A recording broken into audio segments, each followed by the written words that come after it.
지금 이게 어디를 보면 되는 거죠? 아, 여기 안에 조그맣게 보이는 아, 보이세요? 네, 보입니다. 이게 인공 근육형 액추에이터예요. 이게 굉장히 흥미로운 거는 굉장히 저전압에서 이렇게 큰 밴딩을 하고 있다는 건데요. 0.5V 정도에서 이렇게 큰 부핀 변형을 하는 액추에이터를 저희 랩에서 개발하고 있습니다.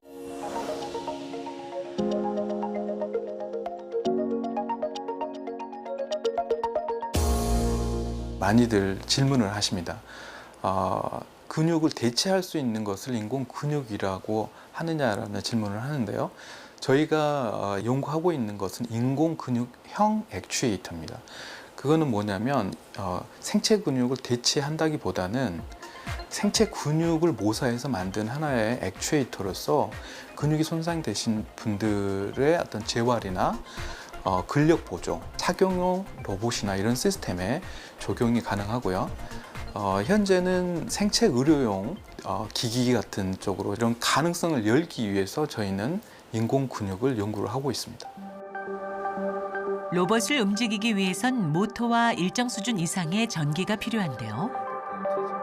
오 박사는 모터 없이 낮은 전압으로 움직이는 구동 장치를 연구 중입니다. 저전압이 이제 필요한 생체 의료 기기에는 적용이 가능할 거라고 보고 있고요. 이제 혈관 직경이 위치마다 다 틀리지 않습니까? 굉장히 큰 혈관부터 작은 혈관까지 있게 되는데 심뇌혈관 수술 시 의사의 손을 통해서만 넣을 수 있던 스텐트를 유연하게 삽입할 수 있어 의료기술의 새로운 가능성을 열 수 있습니다. 혈관을 잘 따라서 변형할 수 있는 게 필요하다는 겁니다. 그래서 이런 액추에이터가 근육 형태로 움직일 수도 있고 다른 뭐 생체 의료 디바이스로도 만들 수도 있고 기타 여러 가지에 이제 응용이 될 수 있다는 것입니다.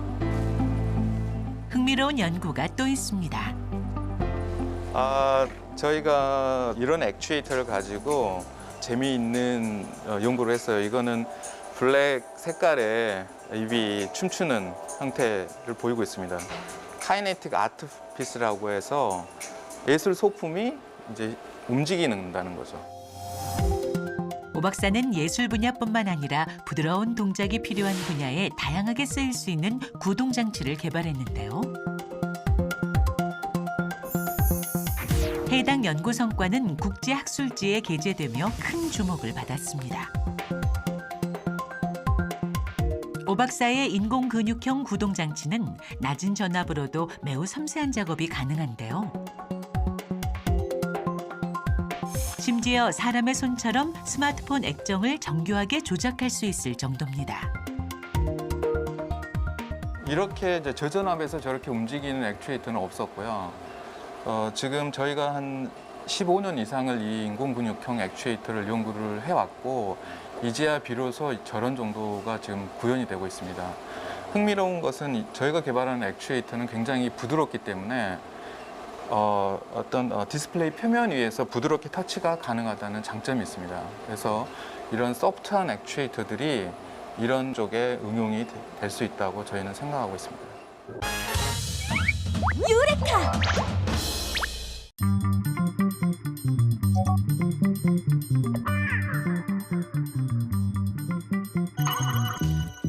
액체의 가장 큰 특징은 어떤 모양의 그릇에도 담을 수 있으며 그에 따라 형태가 달라진다는 거죠.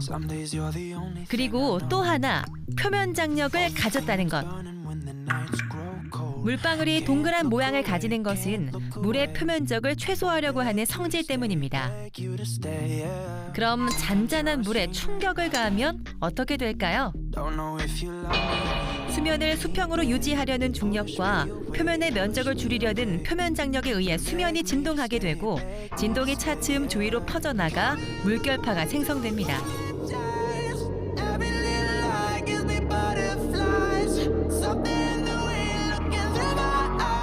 이번엔 소리곱새로 물에 직접 충격을 가해봅니다.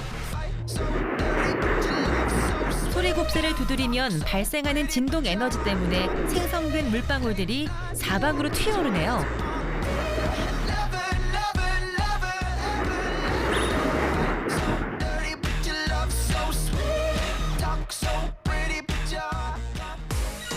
기존의 밀도가 높은 우유나 탄산음료에 충격을 가하면 어떤 변화가 발견될까요?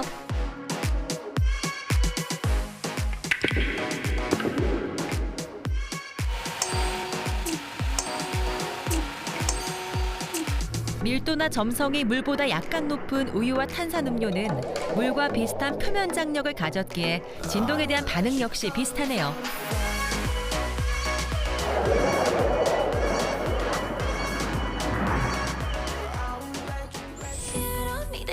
녹말가루를 물에 섞어 만든 이것은 우블랙이라 불리는 물질인데요. 고체와 액체의 두 가지 성질을 모두 가진 신기한 물질이죠. 강하게 충격을 가하면 고체처럼 단단하지만 천천히 만지면 액체처럼 흘러내립니다. 우블랙 액체가 이런 특이한 성질을 나타내는 이유는 비뉴턴 유체이기 때문인데요. 비뉴턴 유체는 가해진 힘에 따라 점도가 달라지는 액체를 칭합니다.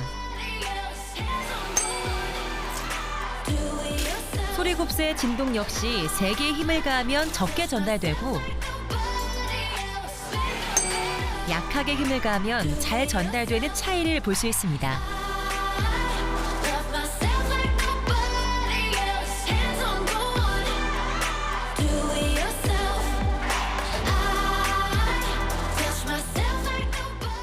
은빛의 반짝이는 광채를 가진 이 금속의 이름은 갈륨입니다. 반도체를 만드는 데 사용되는 갈륨은 30도밖에 안 되는 낮은 녹는 점을 가졌습니다. 때문에 상온 내에서 액체 상태로 존재할 수 있는 액체 금속이죠.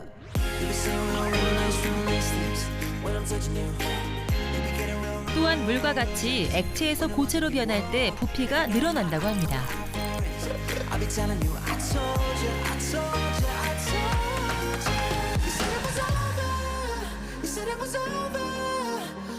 액체로 존재하는 온도 범위가 아주 넓어서 수온 대신 온도계에 사용되기도 하며 알루미늄과 화학적 성질이 비슷하지만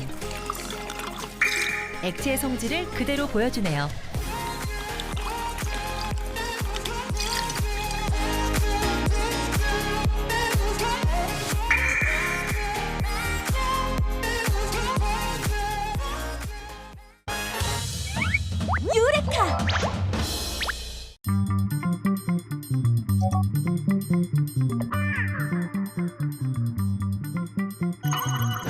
여 특별한 반지 케이크는 어떻게 만들어질지 우선 밀가루와 코코아 파우더 그리고 버터를 함께 갈아 케이스 부분이 될 타르트 시트를 만든다.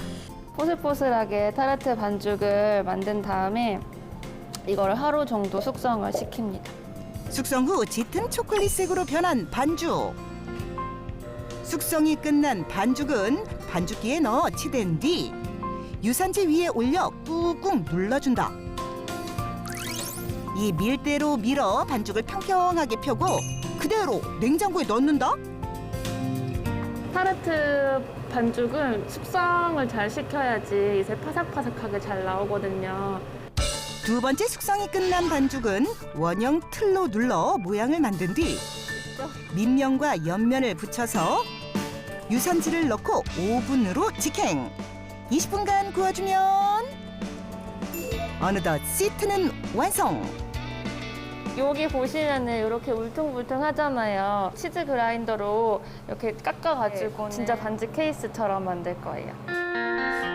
눈에 보이지 않는 부분까지 세심하게 신경 쓰는 모습인데 시트가 눅눅해지지 않도록 안쪽에 초콜릿을 녹여 발라준 뒤 다시 한번 냉장고 속으로.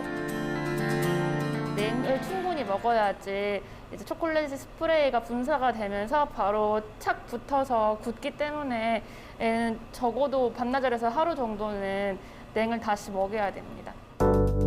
이후 녹인 카카오 버터와 화이트 초콜릿 그리고 라즈베리 가루를 섞어주는데 케이스의 빨간색을 내기 위한 과정이라고. 라즈베리 초콜릿이 완성됐으면 그라인드 작업이 끝난 시트 위에 뿌려줄 차례. 이때 뭉치지 않도록 골고루 뿌려주는 게 중요. 조그만 케이크 하나 만드는데 손이 참 많이도 간다. 이때 갑자기 통조림을 들고 오더니 따뜻한 물속에 집어넣는 기술자. 이걸 왜 여기에 넣으시는 건지? 연유 통조림을 수비드 하듯이 이 저온에서 오랫동안 쿡을 하게 되면 카라멜화가 돼서 좀 더 꾸덕꾸덕해지고 질감 자체가 달라져요. 굳이 힘든 길을 선택한 이유는 오로지 더 뛰어난 풍미를 내기 위함이라고. 직접 만든 재료들로 시트 속을 채운 뒤 반지의 보석 부분을 만들기 위해 물과 한천을 팬에 넣고 가열한다. 이제 이 몰드에다가 넣을 거예요.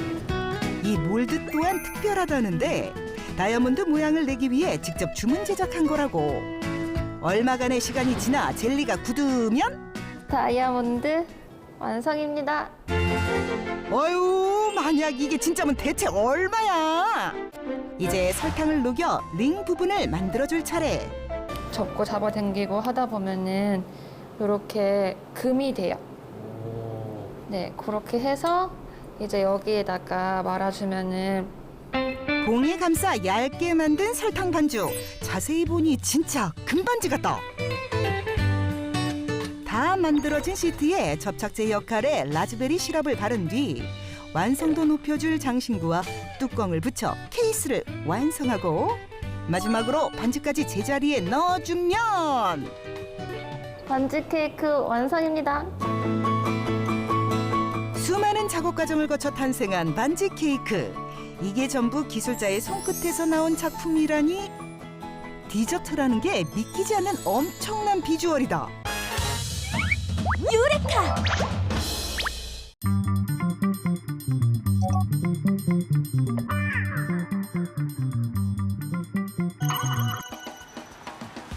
장 보러 간다라는 말, 여러분은 최근 언제 사용해 보셨나요?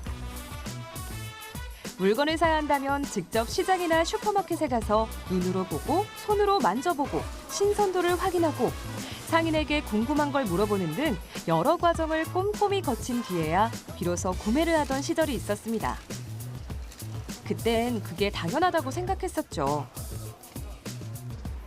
하지만 1990년대 초 우리나라의 소매시장 구조는 격변기를 맞이하게 되는데요. 바로 대형 할인마트가 등장했기 때문입니다. 집집마다 냉장고가 보급되고 여성의 경제활동이 늘어나면서 식료품을 대량 구매하기 시작한 거죠. 그런데 요새는 할인마트 이용률마저 줄어들며 간접적인 정보만으로 물건을 구매하는 사람들이 늘고 있습니다. 이제 사람들은 스마트폰 없이 살 수 없는 세상이 된 걸까요? 교수님과 진지하게 얘기를 해봐야겠어요. 안녕하세요. 인공지능 리포터 사만다예요. 만나서 반가워요. 국내 유통산업은 지금까지 어떻게 변화해 왔나요? 처음에 93년도에 대형 마트가 한국에 들어왔고 그 이후에는 홀세일 마켓이 등장하기 시작했고요. 근데 거기서 더 진화를 해서 이제 최근에 여러분들이 주변에서 많이 보시는 편의점과 같은 그런 오프라인 매장들이 많이 증가를 했고요. 두 번째로 TV 홈쇼핑 같은 경우는 처음 한국에 도입이 된 게 95년도예요. 그러니까 그것도 굉장히 긴 어떤 굉장히 오래된 일은 아니다라는 이야기고요. 거기서 더 나아가서 좀 스타분들이 마케팅을 하시고 스타분들이 판매를 하시는 그런 스타 마케팅에서 더 진화를 해서 좀 PB 상품을 요즘에 굉장히 많이 공을 들이시고 계시고요. 거기에 더 나아가서 이제 TV로만 할 수는 없다라는 생각을 많이 하시는 것 같아요. 왜냐하면 많이 아시겠지만 요즘 TV를 보는 젊은 사람들이 줄어들고 있잖아요. 그렇다 보니까 좀 모바일 중심으로 해서 TV 홈쇼핑 업계에서도 모바일 라이브 방송에 좀 힘을 쏟으시는 것 같습니다.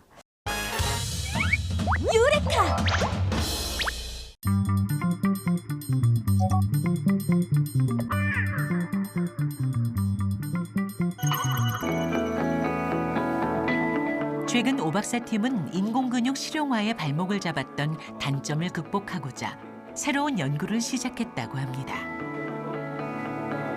굉장히 6배 이상 속도가 증가되는 걸로 나오는데 기존의 인공근육 같은 경우에는 열을 가했을 때 그 열들이 많이 발산되지 못해서 구동 속도가 느릴 수밖에 없게 되는데요. 저희는 이제 그 쿨링을 극대화시키고자 했습니다. 인공근육은 굉장히 다양합니다. 그런데 이제 저희 연구실에서는 이온성 액추에이터하고 그 다음에 형상기억 고분자 액추에이터를 주로 연구를 하고 있는데요. 이연성 액추에이터는 저전압에서 큰 대변형의 밴딩을 합니다. 하지만 큰 힘을 낼 수가 없습니다. 그런데 형상기억 합금 액추에이터는 굉장히 큰 힘을 낼 수 있어요. 그리고 변형량도 굉장히 큽니다. 형상기억 합금은 변형이 일어나도 일정 온도가 되면 변형 전 형태로 돌아가는 매우 특수한 금속인데요. 높은 온도에서 급속하게 수축하기 때문에 변형률이 높고 큰 힘도 낼 수 있습니다. 하지만 실제 인공근육 구동장치에 적용했을 때 속도가 느리다는 단점이 있는데요.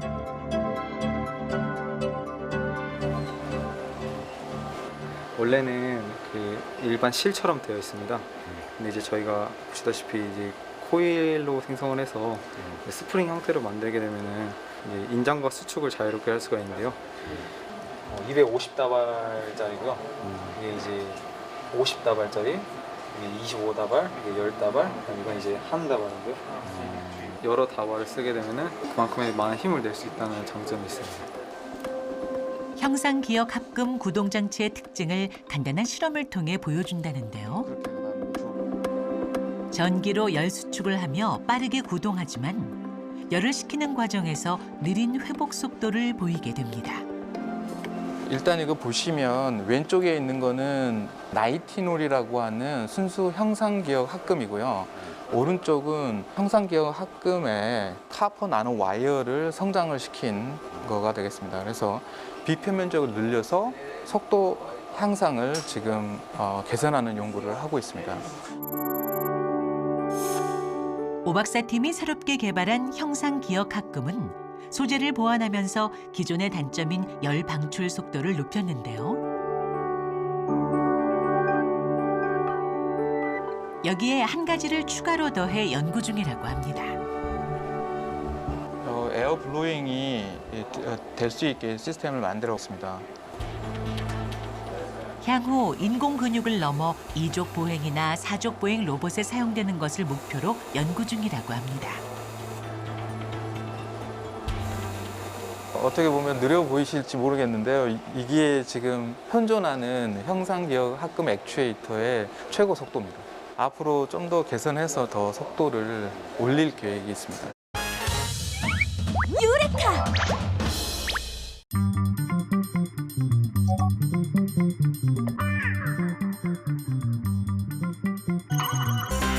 그렇다면 요 귀여운 수제 사탕은 어떻게 만들어질지?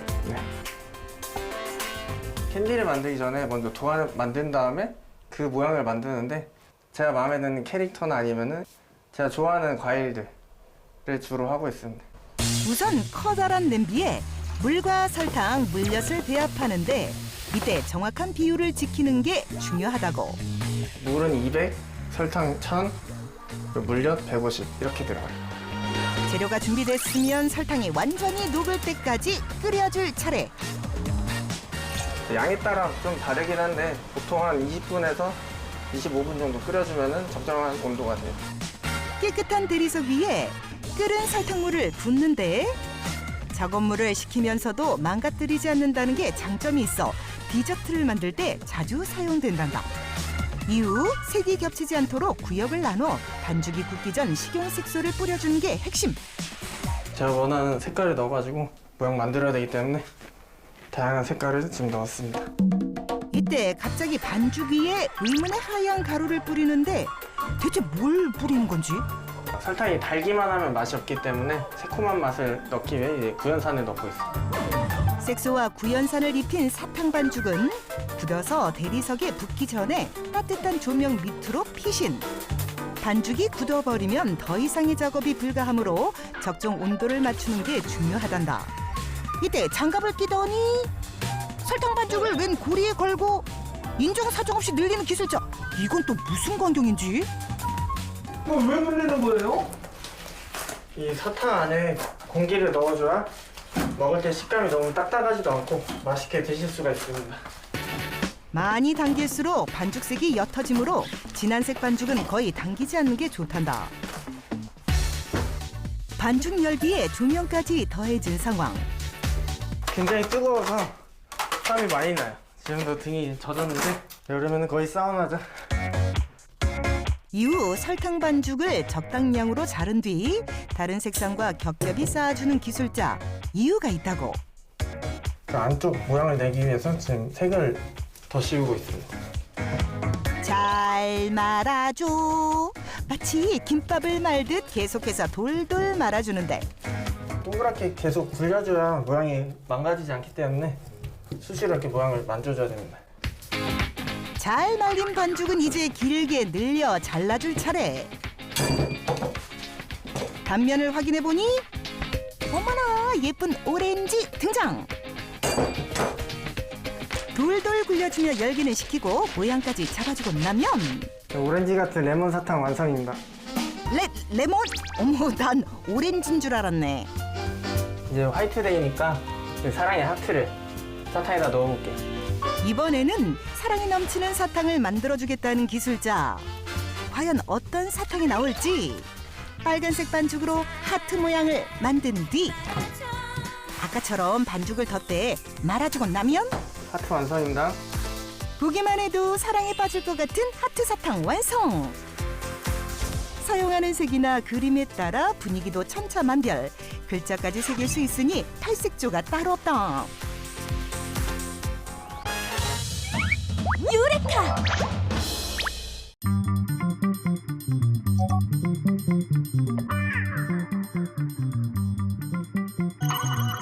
먼저 난이도 높은 주요 기술부터 살펴볼까요?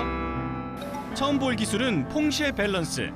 고개를 숙이고 다리를 일직선으로 들어 올려 오직 한쪽 다리 힘만으로 균형을 잡는 기술입니다. 이어서 퐁쉐 피봇은요. 한 다리를 축으로 세우고 다른 다리를 뒤로 180도 들어 올려 회전하는 기술인데요. 회전하면서도 흐트러짐 없이 자세를 유지해야 하는 어려운 기술입니다. 이번에는 포에테 밸런스를 보시죠. 턴과 함께 각기 다른 밸런스 자세 3가지를 구사하는 기술입니다. 이제 한 발짝 더 들어가 볼까요? 각종 수구를 응용한 동작을 보시죠. 찰나의 순간 일어나는 일도 360도로 보면 확실하게 알 수 있습니다. 먼저 후프입니다.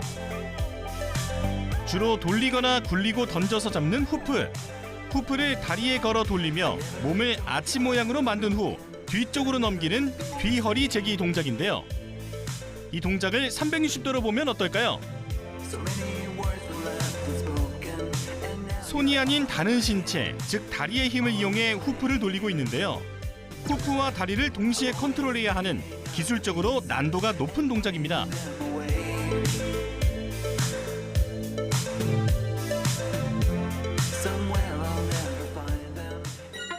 이번엔 볼입니다. 볼은 유연하고 부드러운 동작을 보여주기 좋은 종목인데요. 왼쪽 허벅지와 몸통 사이에 볼을 끼운 채 몸을 뒤로 넘기면서 재빨리 볼을 오른쪽 다리로 바꾼 후 굴리는 동작. 손이 아닌 한쪽 다리에서 다른 다리로 바꾸는 미션과 굴리기가 합쳐진 고난도 동작을 360도 카메라를 통해 확인할 수 있습니다. 다음은 곤봉. 2개의 곤봉을 동시에 던지고 받으면서 옆돌기 하는 동작입니다.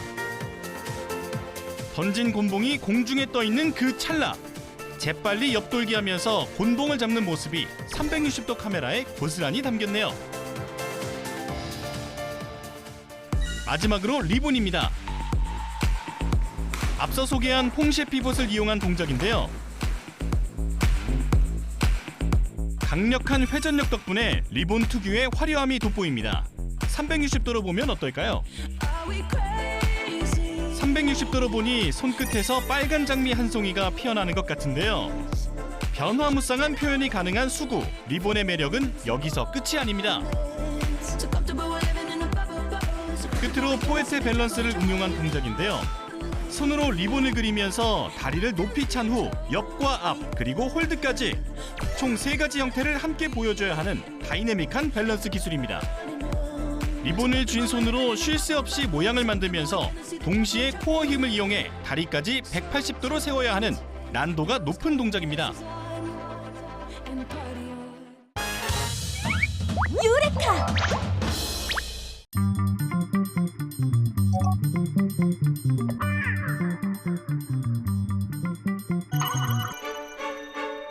오늘 들려드릴 이야기의 주인공은 세상을 바꾼 최고의 발명왕 토머스 에디슨이에요. 1000년 동안 인류 역사에 가장 큰 영향력을 끼친 인물로 꼽히는 에디슨. 그는 어떻게 세계적인 발명가가 될 수 있었을까요? 에디슨은 어려서부터 호기심이 많은 아이였어요. 한번 궁금한 것이 생기면 끊임없이 질문하곤 했답니다. 어느 날 에디슨은 직접 알을 품고 앉아 꼼짝도 하지 않았어요.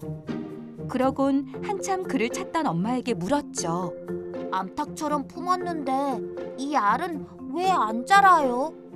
이와 같은 그의 엉뚱한 질문은 수업 시간에도 이어졌어요.